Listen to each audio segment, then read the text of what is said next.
It is sitting in your fruit bowl right now, sweet, yellow, completely harmless.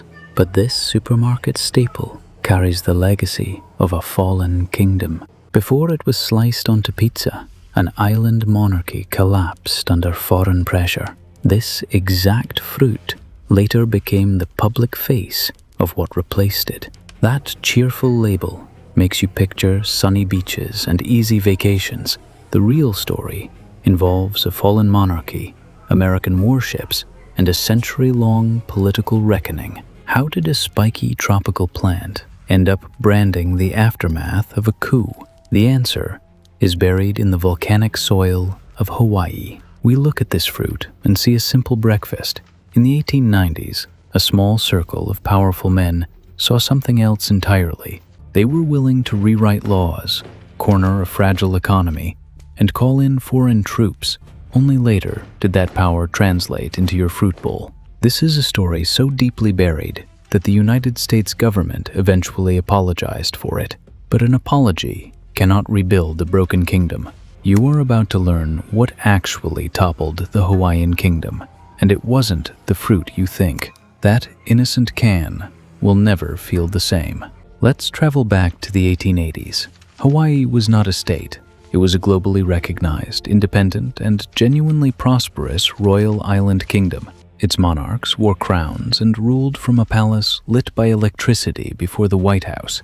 Hawaii was a modern, sovereign kingdom with its own government and international recognition. Beneath this tropical paradise, a new economic force was quietly taking root. American planters had arrived decades earlier, chasing the island's rich volcanic soil. But it was not pineapple driving their ambitions.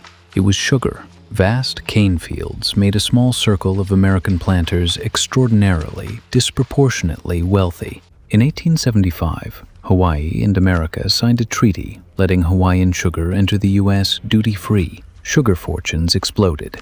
So did planter political power. Many of these men were not native Hawaiian. They controlled the sugar economy and increasingly viewed the native monarchy as an obstacle standing in front of profit. In 1887, the armed Honolulu Rifles, backed by powerful planter interests, confronted King Kalakaua and pressured him under an unmistakable threat of violence. Forced into signing, the king accepted a new constitution. History remembers it as the Bayonet Constitution, drafted under intimidation rather than genuine royal consent.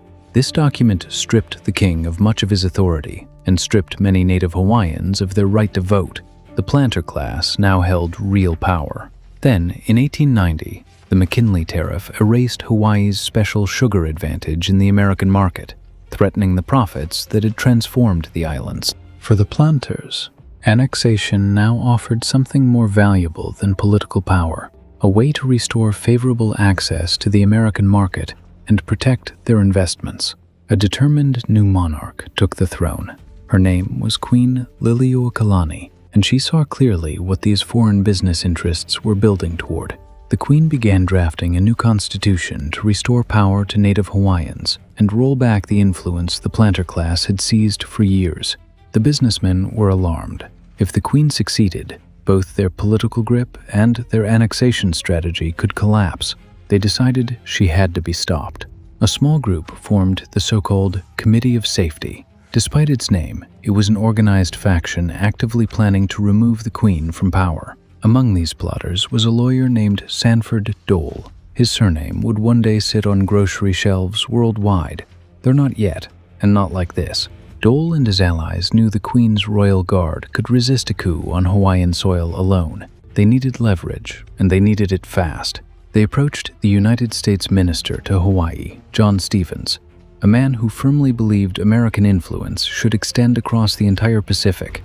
Stevens authorized the landing of roughly 160 armed U.S. sailors and Marines from the warship USS Boston, ostensibly to protect American lives and property. The troops took up positions near government buildings in Honolulu. Their presence sent an unmistakable political signal, whatever the official justification claimed. The Queen had no army standing ready to defend her. Her cabinet hesitated. Her guards were outmatched. She faced an impossible, life-or-death decision. Rather than risk her people's blood, Queen Liliuokalani made the hardest choice of her reign. She yielded her authority under protest to the United States government. She believed the American government would recognize this unauthorized power grab, condemn it, and quickly restore her to her rightful, legitimate Hawaiian throne. Instead, Sanford Dole declared himself president of a new provisional government of Hawaii. A plantation lawyer had just become the country's supreme ruler. American President Grover Cleveland ordered an investigation. It found that U.S. diplomatic and military actions had materially contributed to the Queen's overthrow. Cleveland condemned the overthrow and demanded that Dole's government step aside and restore the Queen. Dole refused, and Cleveland ultimately failed to restore the monarchy. The monarchy Cleveland wanted to restore was never restored. The overthrow he called illegal was allowed to stand. That contradiction still defines this story. The Queen was later arrested after a failed royalist counter-revolution, convicted of treason, and confined to one room inside her own palace, a prisoner within the walls she once ruled. While under house arrest, she composed music about her stolen kingdom. Meanwhile, Dole's government preserved the political order that had secured planter control. In 1894, Dole's government formally became the Republic of Hawaii. The monarchy was gone. The planter class now controlled the islands outright. In 1896, the Republic made English the required medium of instruction in schools, accelerating the decline of Hawaiian as a language of education. The Republic's leaders pursued one final goal relentlessly: full annexation to the United States, which would permanently secure their economic interests and protect access to the American market. By 1898, a new president had taken office. William McKinley was determined to expand American military reach across the entire Pacific Ocean. The Spanish-American War had just begun. America suddenly had even greater strategic reasons to secure a Pacific base, making Hawaii enormously valuable to American military planners. The planters' long campaign finally succeeded. Hawaii was formally annexed by joint resolution in 1898, removing the tariff disadvantage that had threatened their sugar interests. Native Hawaiians organized fierce resistance. In 1897, an anti-annexation petition gathered 21,269 Native Hawaiian signatures. Congress proceeded with annexation the following year. For decades, simplified accounts often portrayed this transition as smooth or inevitable, leaving much of the coercion, resistance, and political controversy outside the familiar story. But buried history rarely disappears completely. It lingers in the land, the language, and the memory, waiting for the fuller truth to resurface. Now here is the twist almost nobody tells you. The fruit on your label was not the weapon in this story. It arrived after the war was already won. A young businessman named James Dole, Sanford's cousin, arrived in Hawaii in 1899, one full year after annexation had already been secured. James Dole founded the Hawaiian Pineapple Company in 1901, 8 years after the monarchy fell. Pineapple was not the cause. It became part of the aftermath. You thought this was a story about a fruit toppling a kingdom. It wasn't. It's a story about sugar, tariffs, and a fruit that inherited the spoils. Let's look again at that Dole sticker on your fruit today. That familiar logo belongs to a commercial empire that rose decades after the monarchy fell. You might assume this pineapple company caused the fall of a kingdom. That assumption is the surface story. The deeper truth runs in the opposite direction. Sugar interests fought to protect their market position, helped force through a new constitution, backed the overthrow, and pursued annexation before pineapple became a major commercial force.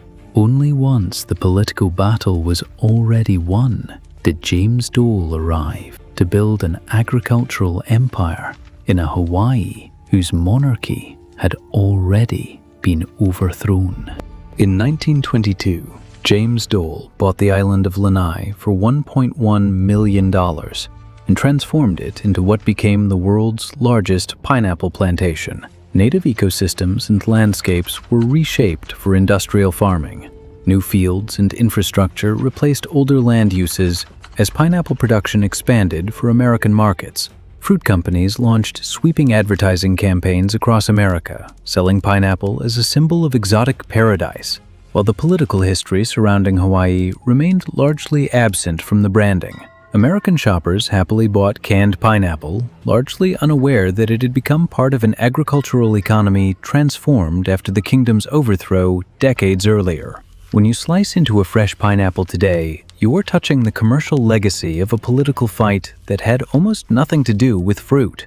Queen Liliuokalani never stopped advocating for her people. She traveled to Washington, pleaded her case directly to American officials, and was largely met with silence. She died in 1917. Her kingdom was gone, her people's political voice diminished, and she spent her final years watching her homeland transform. The Dole name eventually became part of a major global fruit business, expanding far beyond Hawaii into international fruit production and marketing. The Hawaiian story is part of a much broader history, foreign commercial interests repeatedly shaping the politics of smaller nations wherever profit and power aligned. That broader pattern played out in various forms across the following decades, wherever agricultural companies clashed with local governments over land, labor, and control. Guatemala, Honduras, different countries, different companies, a familiar shape, commercial interests, political leverage, and governments that found themselves outmatched by corporate power.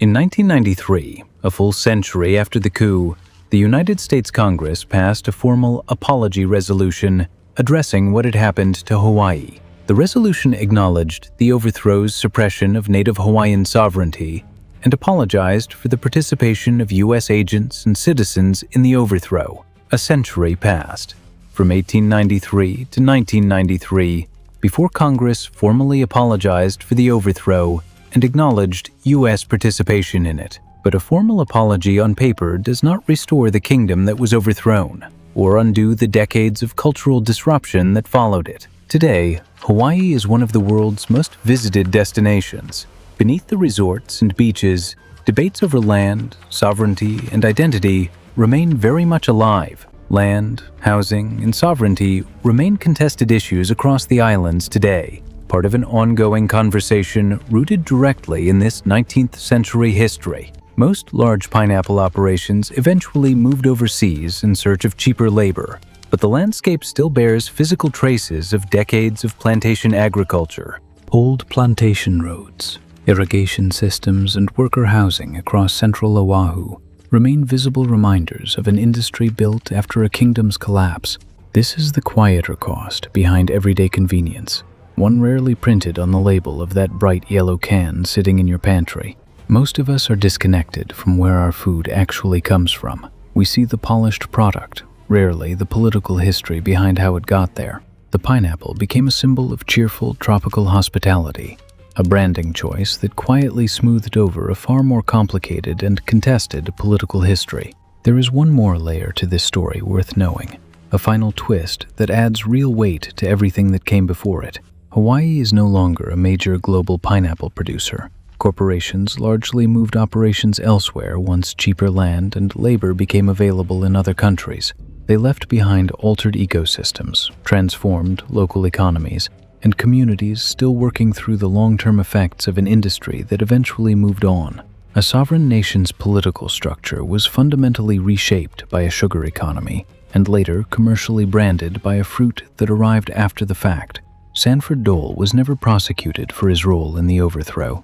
Decades later, his family name would become synonymous with pineapple around the world. For decades, the fruit industry shaped its public image through cheerful advertising that rarely mentioned the political history surrounding Hawaii's transformation.